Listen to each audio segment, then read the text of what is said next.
Estamos nuevamente, Señor, en este tiempo que tú nos concedes de exposición de la palabra. Te pedimos, Señor, que tú nos concedas gracia para poder entender el mensaje, para poder extraer esos tesoros, para que cada uno de nosotros podamos estar atentos a esa sabiduría que viene de lo alto y que trae beneficio para nuestras almas. Te pedimos, Señor, esa iluminación de tu Santo Espíritu, porque la palabra es viva y es eficaz. También te pido, Señor, para que me permitas exponer tu palabra, hacerlo con el temor debido, y que todo esto, Señor, sea para tu gloria. En el nombre de Cristo Jesús, amén.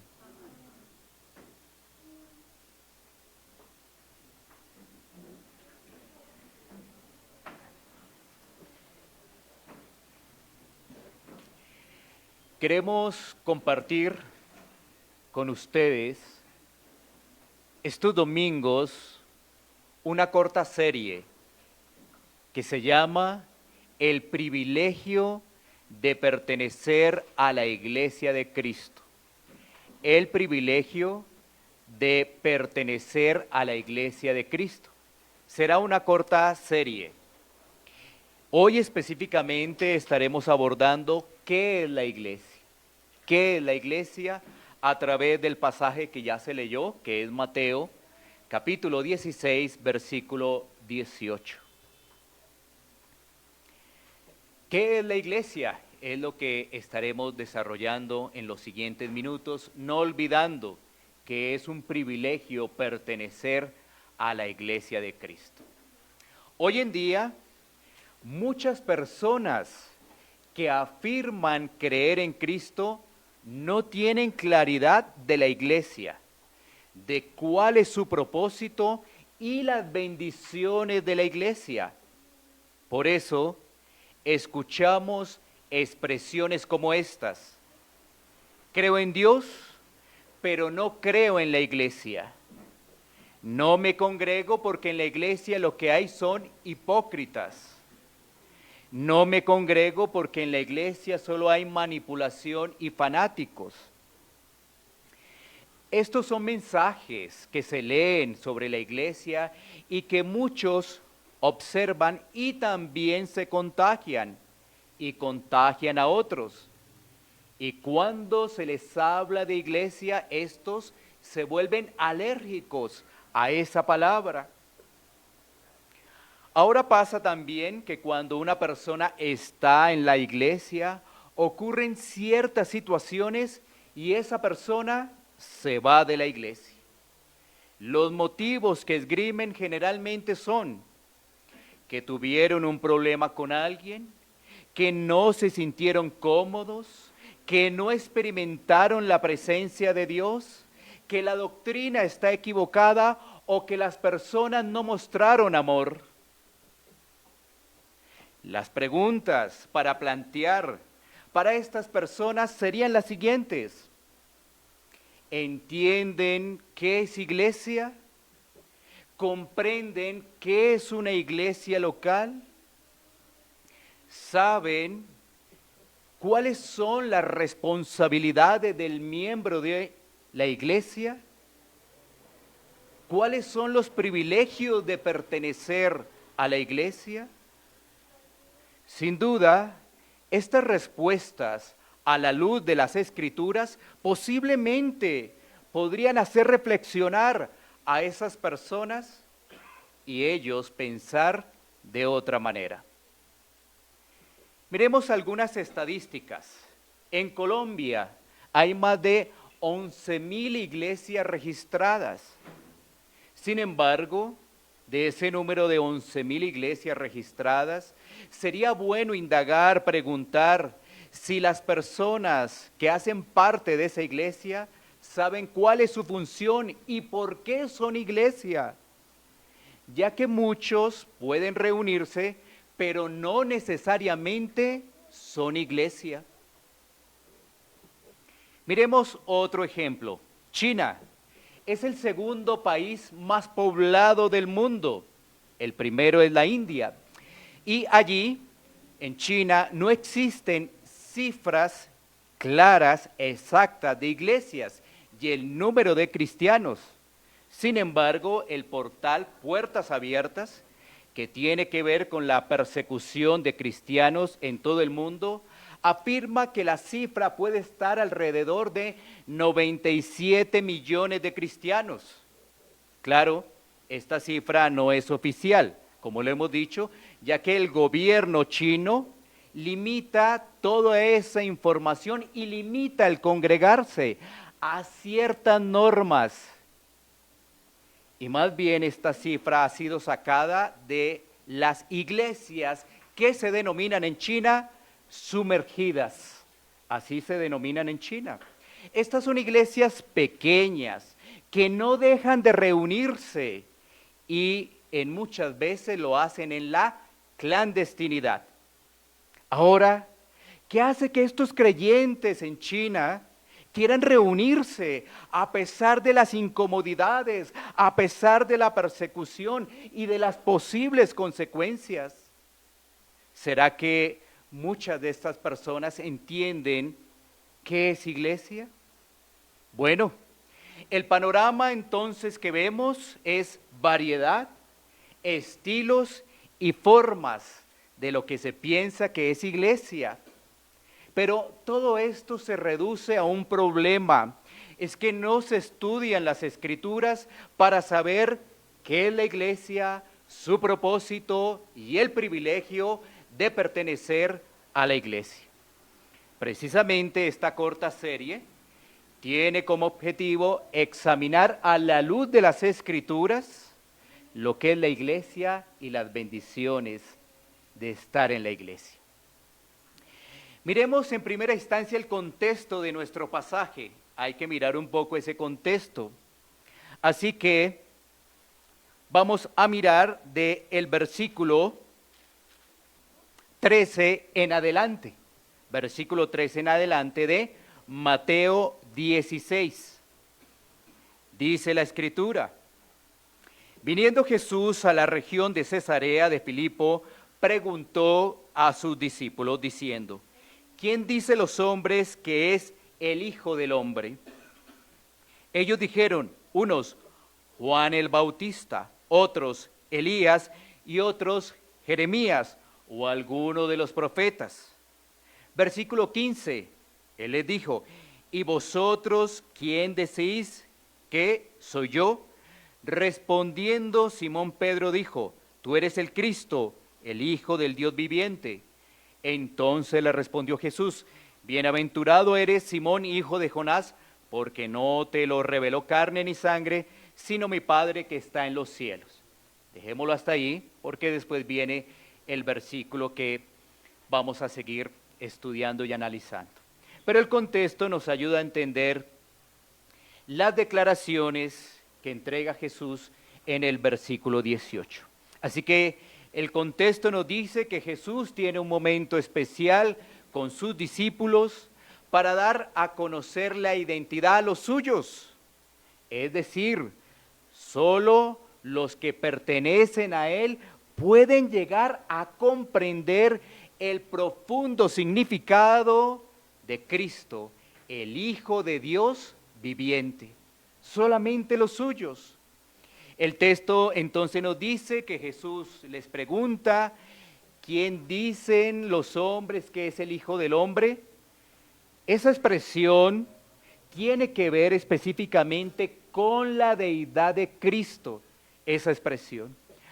A lo cual entonces los discípulos dicen que la gente puede afirmar que es un profeta. Pero Jesús, estando con ellos, les dice, ¿y ustedes, discípulos, qué piensan? Bueno, es Pedro quien toma la vocería y dice que tú eres Cristo, el Hijo de Dios viviente. Esto lo que significa es que Pedro reconoció que Jesús era el ungido, largamente esperado, aquel que como mediador fue apartado y ordenado por el Padre, ungido con el Espíritu Santo para su pueblo.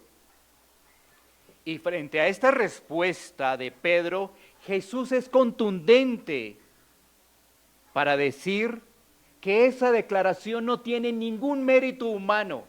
La declaración de Pedro no tenía ningún mérito al expresar la realidad y la verdad que él era el Cristo. Por eso es lo que se dice en el versículo 17. No te lo reveló carne ni sangre, sino mi Padre que está en los cielos. No había ningún mérito en eso que estaba diciendo Pedro humano, sino que todo provenía de lo alto, del Padre que está en los cielos.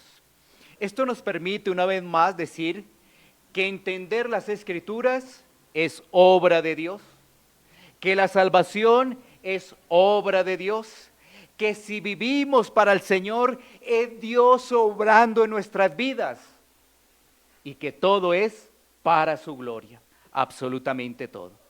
Ahora tenemos entonces nuestro pasaje, Mateo 16, 18, donde dice, y yo también te digo que tú eres Pedro, y sobre esta roca edificaré mi iglesia, y las puertas del Hades no prevalecerán contra ella.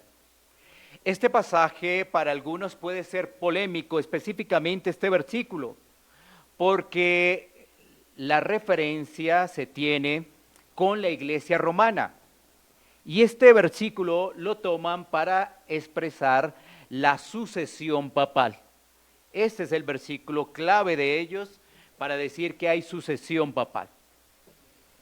Sin embargo, el pasaje realmente en su contexto nos está hablando de las repercusiones que se tienen al saber quién es Jesús y lo que implica esto para la iglesia. El pasaje nos dice que Pedro como apóstol participará en el fundamento de la iglesia, entendiendo que la roca, la piedra fundamental es Cristo. Miremos un momento Efesios 2:20. Efesios 2:20. Dice la palabra de Dios, edificados sobre el fundamento de los apóstoles y profetas, siendo la principal piedra del ángulo Jesucristo mismo. Así que Cristo es la roca y sobre esa roca está el fundamento de los apóstoles y dentro de esos apóstoles efectivamente estaba Pedro, como lo hemos podido también estudiar su participación en el libro de Hechos, sobre todo en los primeros capítulos. Pero allí hay unas palabras muy importantes en las cuales nos vamos a concentrar.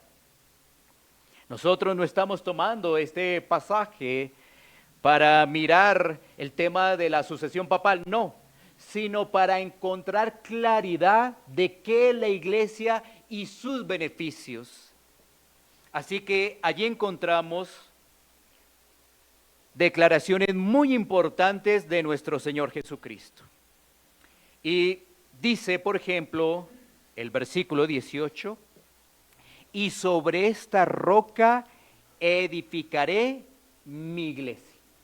Concentrémonos en primera instancia en la palabra iglesia, iglesia. Esa palabra iglesia aparece 115 veces en el Nuevo Testamento. Así que es algo importante, 115 veces en el Nuevo Testamento. En el griego es la palabra eclesia, eclesia en el griego, que significa asamblea, convocatoria, y tiene que ver con un grupo de personas llamadas de un lugar a otro. Ahora, para seguir buscando la definición de iglesia, sería muy importante expresar lo que no es iglesia.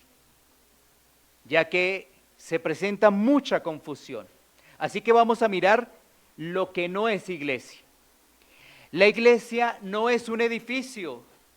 Muchas personas piensan que es un edificio y entonces esto repercute que solo en el edificio muestran respeto y reverencia, pero el resto de días esas personas son como las del mundo, degustando los placeres del pecado, y eso hace que se viva una doble vida. Quizás esta percepción la tienen muchos, porque en el Antiguo Testamento estaba el templo en Jerusalén, y allí se iba a adorar el Señor. Sin embargo, en el Nuevo Testamento nos dice la palabra de Dios en 1 Corintios 3, 16, 17 lo siguiente. 1 Corintios 3, 16, 17. ¿No sabéis que sois templo de Dios y que el Espíritu de Dios mora en vosotros? Si alguno destruyera el templo de Dios, Dios le destruirá a él, porque el templo de Dios, el cual sois vosotros, santo es. Como se mencionaba al principio por parte del pastor Alex, muchas veces tomamos estos versículos a manera de forma individual, pero no pensamos estos versículos como si estuviese hablando de un conjunto de personas. Y cuando lo leemos, nos damos cuenta que se está hablando en plural. Se está hablando de un conjunto de personas.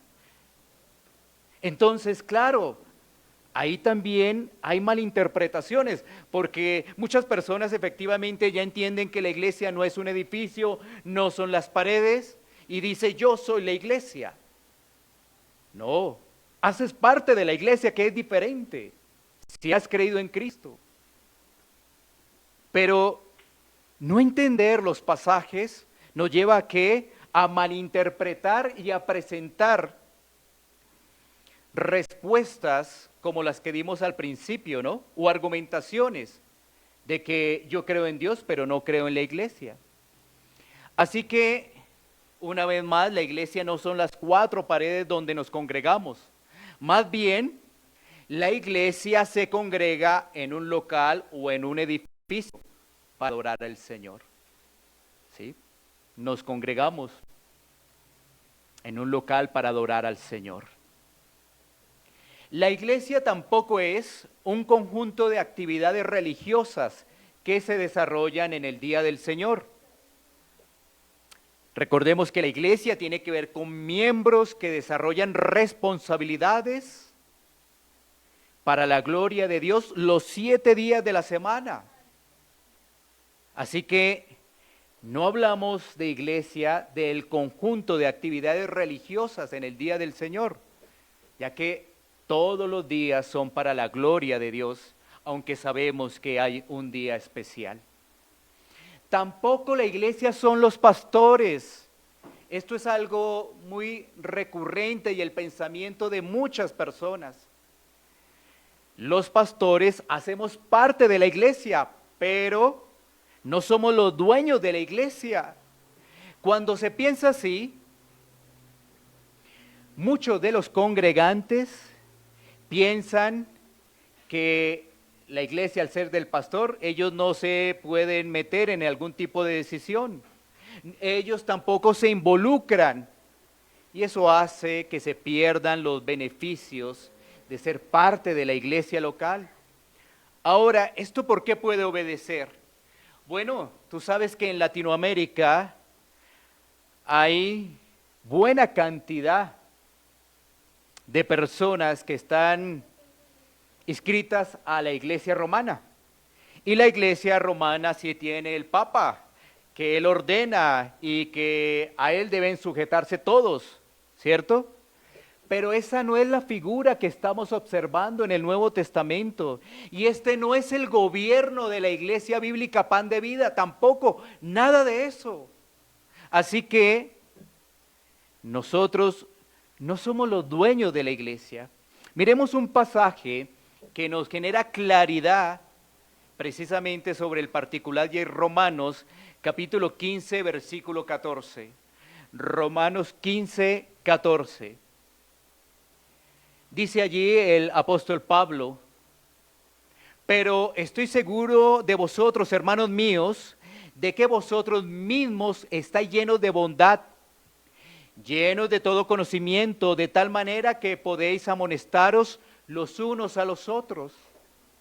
El apóstol Pablo en este pasaje no es que esté haciendo alusión a los pastores, sino realmente a los hermanos de la iglesia, de sus responsabilidades, que ellos están llenos de bondad, todos los hermanos, de conocimiento, y que de esa manera se pueden amonestar los unos a los otros, porque son iglesia. Así que esto más bien nos ayuda a comprender que sí, la iglesia tiene un dueño y tiene una cabeza. Eso es cierto. El dueño y la cabeza de la iglesia es Cristo. Y los salvados hacen parte del cuerpo de Cristo. Esto es muy importante comprenderlo. Además, la iglesia no es un centro motivacional, no es un show ni nada que se le parezca. Hoy en día muchos movimientos que se dicen ser iglesias se caracterizan por entretener al ojo. Es decir, hay un local muy organizado, con músicos, con instrumentos, con luces, eventos, y más bien eso se parece es un concierto. Bueno, eso llama la atención, claro que sí, pero llama la atención al ojo y a la carne y hace que la persona dé rienda suelta a sus emociones. Pero la iglesia no es nada de eso. Sin embargo, ¿qué produce esto? Confusión. Y así las personas piensan de otra manera de la iglesia. ¿Cuál es el resultado, el peligro de todo esto? Son personas que no viven para Cristo, no comparten con sus hermanos en la fe, son personas murmuradoras que sin conocer los conceptos bíblicos levantan juicios. De igual forma, hacen que la gente de afuera mire con malos ojos a las iglesias locales por ese tipo de comentarios. Debemos recordar que es la misma palabra la que nos instruye. Por ejemplo, para cuando hay un falso maestro, la Escritura nos dice qué es lo que se debe hacer. Pero muchas veces tomamos decisiones sin examinar las Escrituras. ¿Cuál es el panorama en Colombia? Pues hay un movimiento de cristianos que visitan iglesias, de iglesia en iglesia, y realmente no están en ninguna. Todo porque se mira la iglesia con el sentido de la oferta y la demanda. Pero eso no es bíblico. Debemos volver a las Escrituras, y son ellas las que nos alientan y nos permiten comprender cuál es el propósito de la iglesia y disfrutar de ella. Ahora, teniendo claridad lo que no es iglesia, pues de acuerdo a los pasajes que vimos anteriormente, lo que observamos en Romanos, en Corintios, podemos tener una definición de qué es iglesia. Algo sencillo que nos permita a nosotros tener esa claridad. ¿Qué es iglesia? Son todos los creyentes, sin importar el tiempo, si es hombre o mujer, si es joven o viejo, si tiene un lenguaje u otro, si es judío o gentil. Son todos los creyentes en Jesucristo. Esa es la iglesia universal. Pero la iglesia universal se hace visible en la iglesia local. ¿Y qué es una iglesia local? Como la que estamos. Un grupo de creyentes que son miembros, que se han bautizado y están comprometidos a cuidarse unos a otros. ¿Recuerdan el pasaje de Romanos? Cuidarse unos a otros. Se reúnen regularmente en el día del Señor, especialmente, para adorar a Dios por medio de Jesucristo, cumpliendo sus ordenanzas, la Santa Cena y el bautismo, guiados por ancianos para cumplir ese propósito.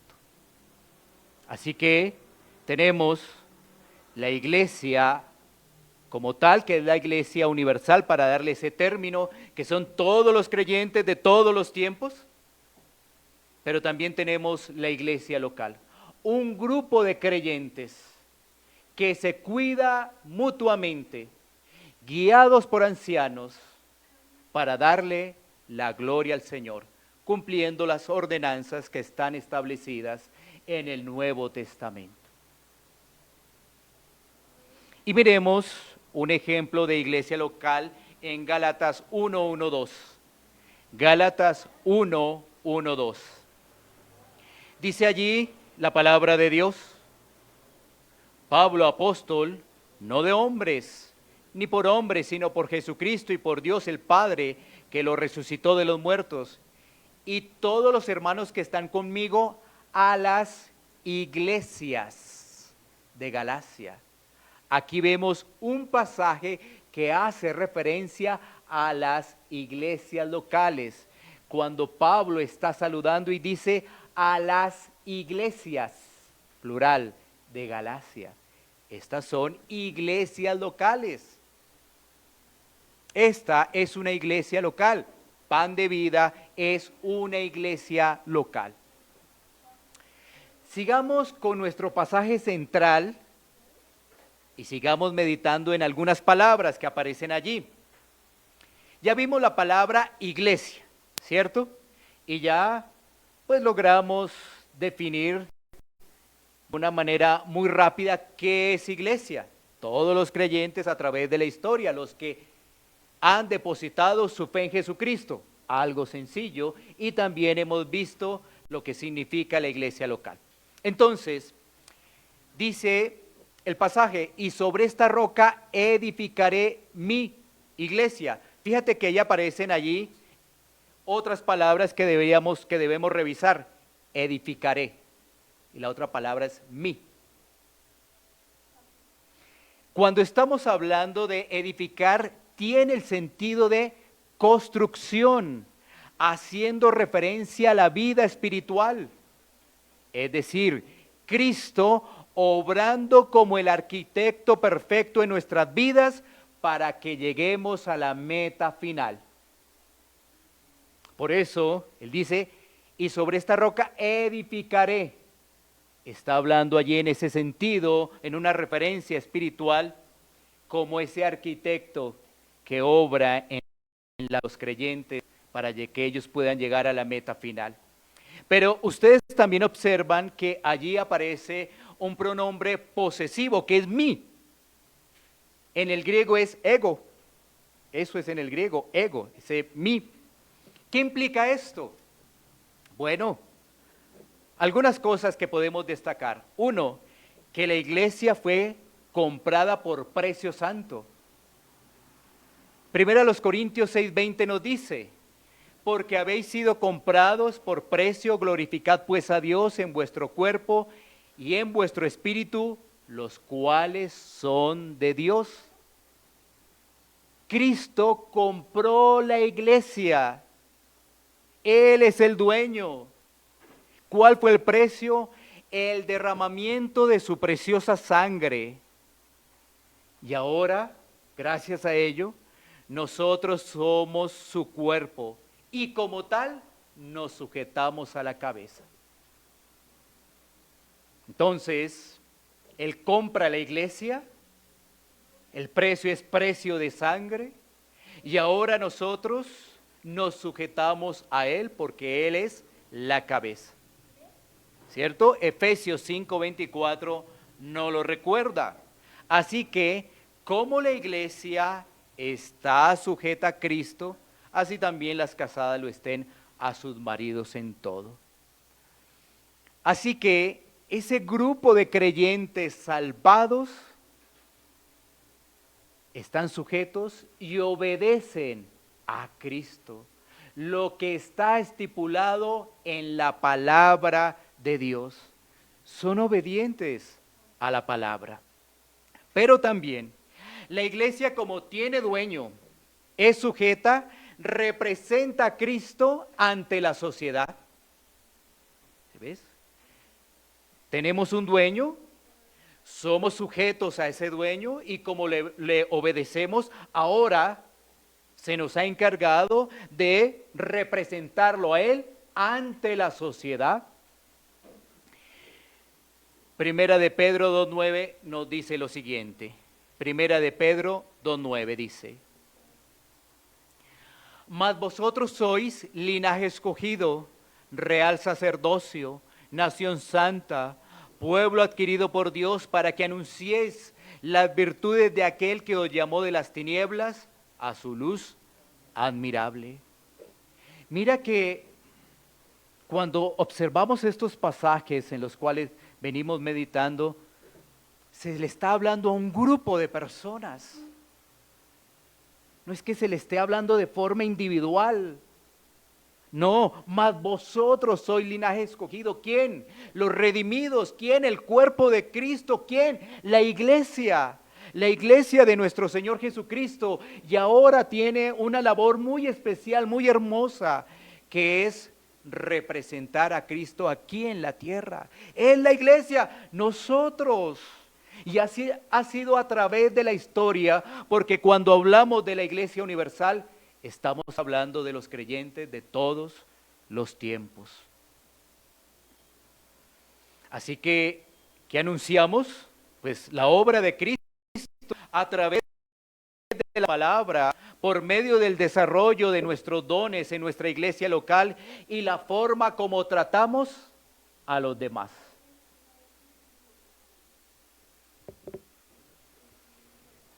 Así que el pasaje que estamos meditando, que es el pasaje central, tiene allí otras palabras muy importantes. Ya vimos, edificaré mi iglesia, ¿no? Ahora miremos, y las puertas del Hades no prevalecerán contra ella. La parte final del versículo 18. Esas puertas del Hades que no prevalecerán contra la iglesia nos dejan dos aspectos muy importantes. El primero, que la victoria es de Cristo. Esa es la victoria del Señor. Romanos 16:20 nos recuerda lo siguiente. Romanos 16:20 dice: y el Dios de paz aplastará en breve a Satanás bajo vuestros pies. La gracia de nuestro Señor Jesucristo sea con vosotros. La victoria es del Señor.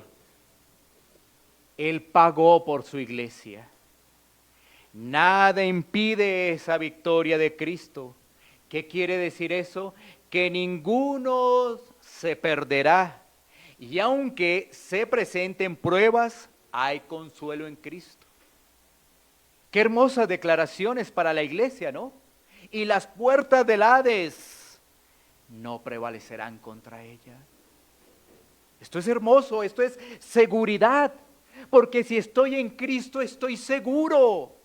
Nadie podrá arrebatarme de su mano, nadie, pero ahora no solamente lo pienso en individual, sino que ahora los hermanos en Cristo, todos los que somos iglesia, tenemos ese beneficio y tenemos esa seguridad, porque muchas veces lo decimos, ya nadie podrá arrebatarnos de Él, o nadie me podrá ya hacer frente porque Cristo está conmigo.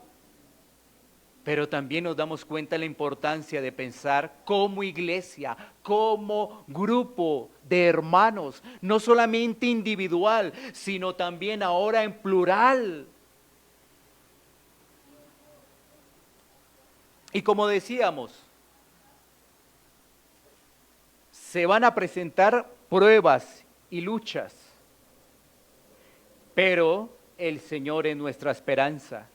Juan 16:33 nos recuerda lo siguiente. Juan 16:33. Estas cosas os he hablado para que en mí tengáis paz. En el mundo tendréis aflicción, pero confiad, yo he vencido al mundo. Palabras de Cristo. Se dieron en un contexto grupal. Ahora, aquellos que por gracia de Dios han leído las Escrituras, no una vez, sino varias veces, se pueden dar cuenta que el Señor comienza a desarrollar su trato de forma grupal con un pueblo, a partir de Éxodo en adelante, con un pueblo grupal. Es más, vamos a ver la genealogía de Abraham y pronto llegan a Abraham una familia numerosa, las 12 tribus de Israel, y ahí se empieza a conformar un pueblo. Qué interesante es pensar diferente y no pensar exclusivamente en uno mismo. Es muy interesante. Ahora, cuando vemos ese pasaje de Juan 16:33, pues estamos viendo efectivamente lo que le ocurre a los cristianos. Pruebas, luchas, persecuciones, pero debemos confiar en el Señor. Ahora, mira lo siguiente. ¿Cómo afrontar esas luchas si no tenemos consuelo con la iglesia? Ahí está la iglesia. Ahí están los hermanos. ¿Cómo mortificar las obras de la carne? Si no tenemos la alerta de la palabra en la iglesia, ¿cómo vamos a mortificar ello? Si no queremos compartir, si no queremos congregarnos. Y no solamente la palabra nos exhorta, también hemos visto que los hermanos nos animan y nos exhortan. ¿Cómo enfrentar la persecución si la iglesia no está orando y está animando? La iglesia ora unida, como lo hemos visto en el libro de Hechos. ¿Cómo practicar el perdón? ¿Cómo practicar la paciencia? ¿Cómo practicar el dominio propio? Si todo lo tratamos de forma individual y no grupal.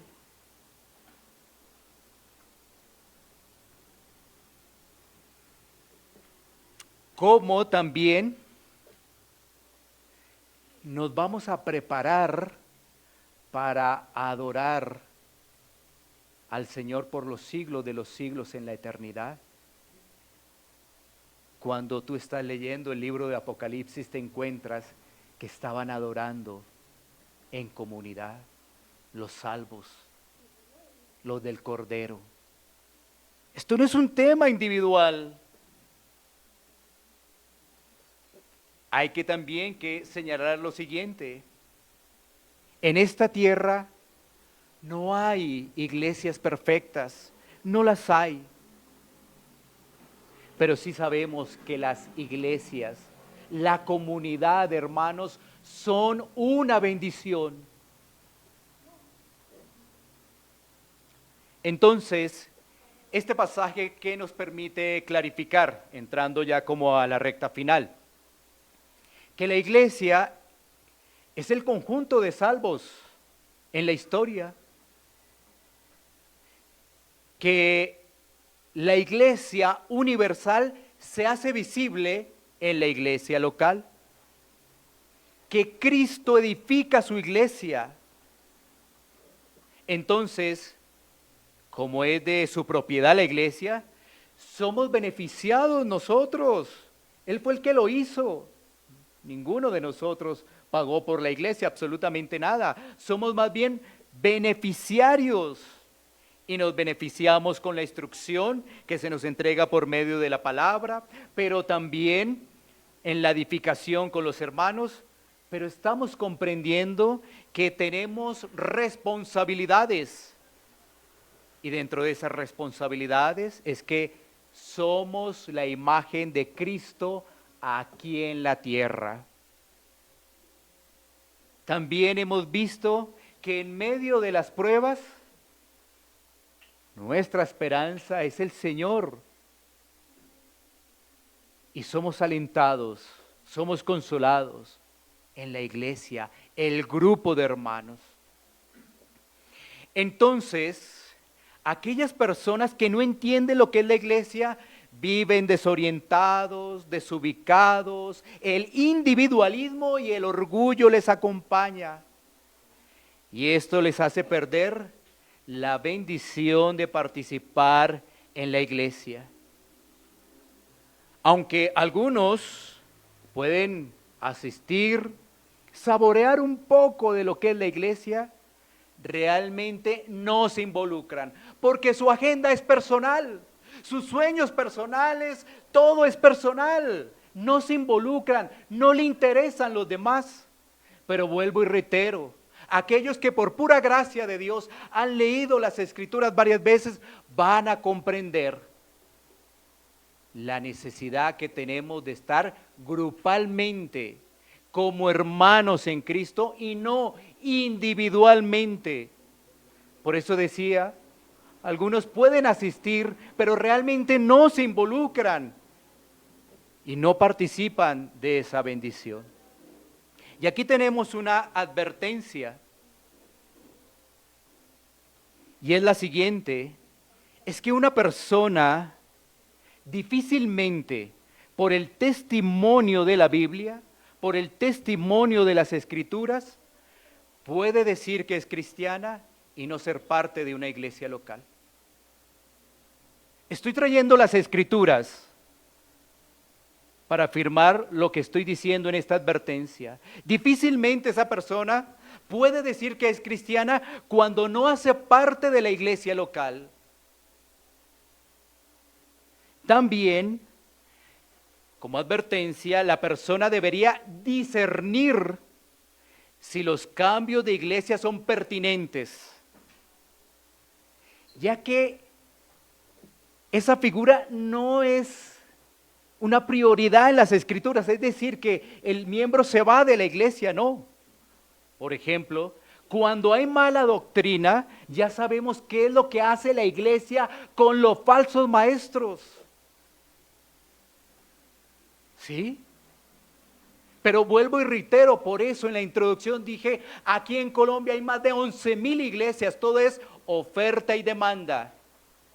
Me voy para la que tenga esto, para la que me parece que es mejor esta, pero ¿dónde vemos eso en las Escrituras? ¿Dónde lo vemos? Y muchos de los que estamos acá, sin conocer esta realidad, pues hemos dado vueltas. Eso ha pasado, pero ahora, por pura gracia de Dios, estamos conociendo la realidad de las Escrituras. Lo que no entendíamos, lo que no estudiábamos, lo que no nos predicaron, bueno, lo estamos teniendo hoy. Para que las decisiones que tomemos tengan el discernimiento de las Escrituras de la Biblia, porque si no todo es carne, todo es una decisión basada en el pecado, en el egoísmo, en el individualismo. Debemos ser bíblicos para nuestras posiciones. Es que somos cristianos, somos creyentes.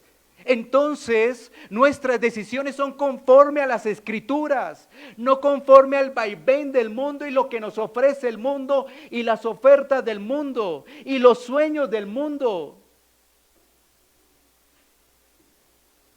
Esto, lo que realmente indica cuando salen este tipo de situaciones de no entender la iglesia, es desconocimiento de la Biblia.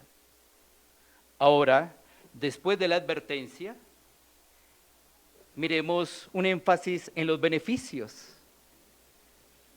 Ya advertimos, ahora miremos esos beneficios. Somos beneficiados cuando el Señor nos da el entendimiento de la iglesia. Por supuesto que sí. ¿Cómo nos vamos a beneficiar? En la forma como lo adoramos a Él, en la forma de expresar gratitud a Él, y en la forma de exaltarle por el plan perfecto de salvación, porque ahí está la iglesia. Nos beneficiamos porque nuestra adoración cambia. No es solamente pensando en lo individual, ahora pensamos en lo colectivo. También somos beneficiados en cuanto podemos compartir con los hermanos con paciencia y perseverancia. Por supuesto, no es fácil compartir con las demás personas, claro. Pero para el que dijera eso, yo le diría de todo corazón y en amor, pero tú tienes a Cristo. Y eso ya es demasiado grande, poderoso. Por supuesto, uno diría, a veces me cuesta, cómo es el hermano, cómo es la hermana, pero nuestra respuesta es, pero tú tienes a Cristo. Y eso es grandioso. Los de afuera no lo tienen. Y por eso su forma de vida, ¿sí? Recuerda, es muy normal por el tema del pecado, el individualismo por el tema del pecado, pero ahora, estando en Cristo, eso ya es diferente y mortificamos ello. Así que somos beneficiados por ese compartir con hermanos. Y estamos allí creciendo a través de la paciencia y la perseverancia. También somos beneficiados de recibir toda esta información para explicarles a otros cuando ellos hablen mal de la iglesia, porque en realidad están hablando mal del cuerpo de Cristo y de Cristo.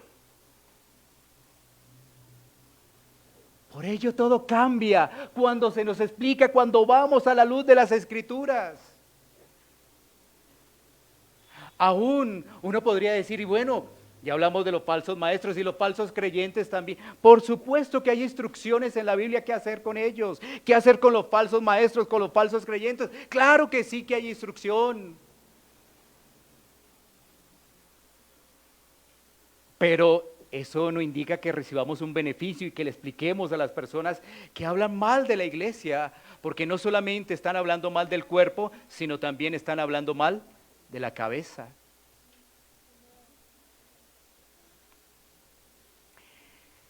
Entremos a algo para recordar finalmente, y es que sería importante que cada uno de nosotros pudiéramos pedirle al Señor que pudiéramos entender la importancia de la iglesia.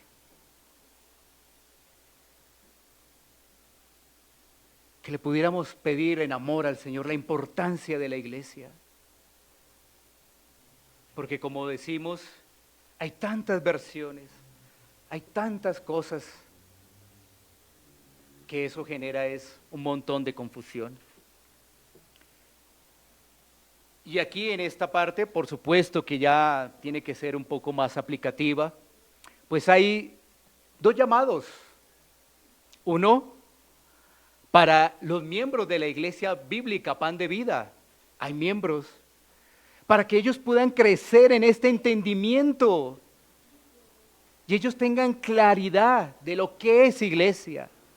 Pero también, aquí tenemos personas que no son miembros, y así que el llamado es para que te comprometas con tu iglesia local y des los pasos necesarios dentro de la organización que tiene la iglesia local. Recuerda que muchos se autollaman, hay que tener cuidado con eso. Muchos se autollaman, por eso todo necesita perseverancia y paciencia. A veces uno quiere las cosas rápidas, pero ¿dónde está el crecimiento en la paciencia? ¿Dónde está la perseverancia? Precisamente debemos tener cuidado con los que se autollaman, autonombran, mucho cuidado. Más bien, permite que Cristo realmente te llame Y para ello necesitas reconocer que muchas veces no había claridad. Necesitas reconocer tu individualismo, necesitas reconocer tu orgullo para que la obra de Cristo ilumine tu corazón y tú puedas decir, siento ese deseo de participar con mis hermanos, siento ese anhelo de compartir con ellos y que la iglesia de Cristo crezca para que los de afuera sigan observando el ejemplo de lo que es un cristiano. Con luchas, con pruebas, claro que sí. Con dificultades, por supuesto que sí. Pero dependiendo de Cristo. Recuerda, no busques tu gloria, busca la gloria de Cristo y da la gloria a Dios por la iglesia universal y la iglesia local. Da la gloria a Dios, porque ¿sabes qué? El conjunto de los redimidos, un día estaremos con el Salvador por toda la eternidad. Y allí, ¿quiénes estarán? Tú dirás, yo estaré. Yo te diría, para ampliar tu respuesta, allí estará la iglesia. La iglesia. Allí estará la iglesia. Así que no olvides esto. Un llamado para los miembros en ese crecimiento, en esa organización de la iglesia. Pero también un llamado para aquellos que han recibido este mensaje, que claman a Dios con un corazón contrito y humillado, para poder ser parte también de la iglesia. Ese llamado es un llamado amoroso, pero también un llamado en el cual es soportado por las Escrituras. Un llamado para que le demos la gloria a Dios. Y si no entiendes, iglesia, clama por Cristo. Clama por Cristo. Hay algo tan hermoso en todo esto que cada uno de nosotros va aprendiendo, obviamente con el tiempo, es cómo el Señor observa a su iglesia. Claro, entonces, si fuera por los ojos de nosotros, ¿cómo lo va a observar? No, qué problemas, qué tal cosa, que el hermano de aquí, que el hermano de allá, que tal cosa, que no, que este no me dijo, que este me dijo. Pero ¿cómo la observa Cristo? Cuando yo entiendo eso, yo digo, me toca es ponerme a compartir con los hermanos, a orar, a animar, a desarrollar lo que dice la Biblia, a exhortarnos los unos a los otros, pero no estar en esa crítica destructiva, que eso le hace daño a los corazones, desalienta a los corazones, esa crítica destructiva y no con la palabra. Y después cuando le decimos a alguien, te invito a la iglesia, no, yo no quiero ir por allá. Ahí es cuando decían, eso allá son fanáticos, son unos religiosos, es una cosa terrible. Pero para poder entender esto, clamemos a Cristo y que Él tenga misericordia. Estaremos siempre atentos para poder animar y resolver sus inquietudes. Tomemos un tiempo para poder orar.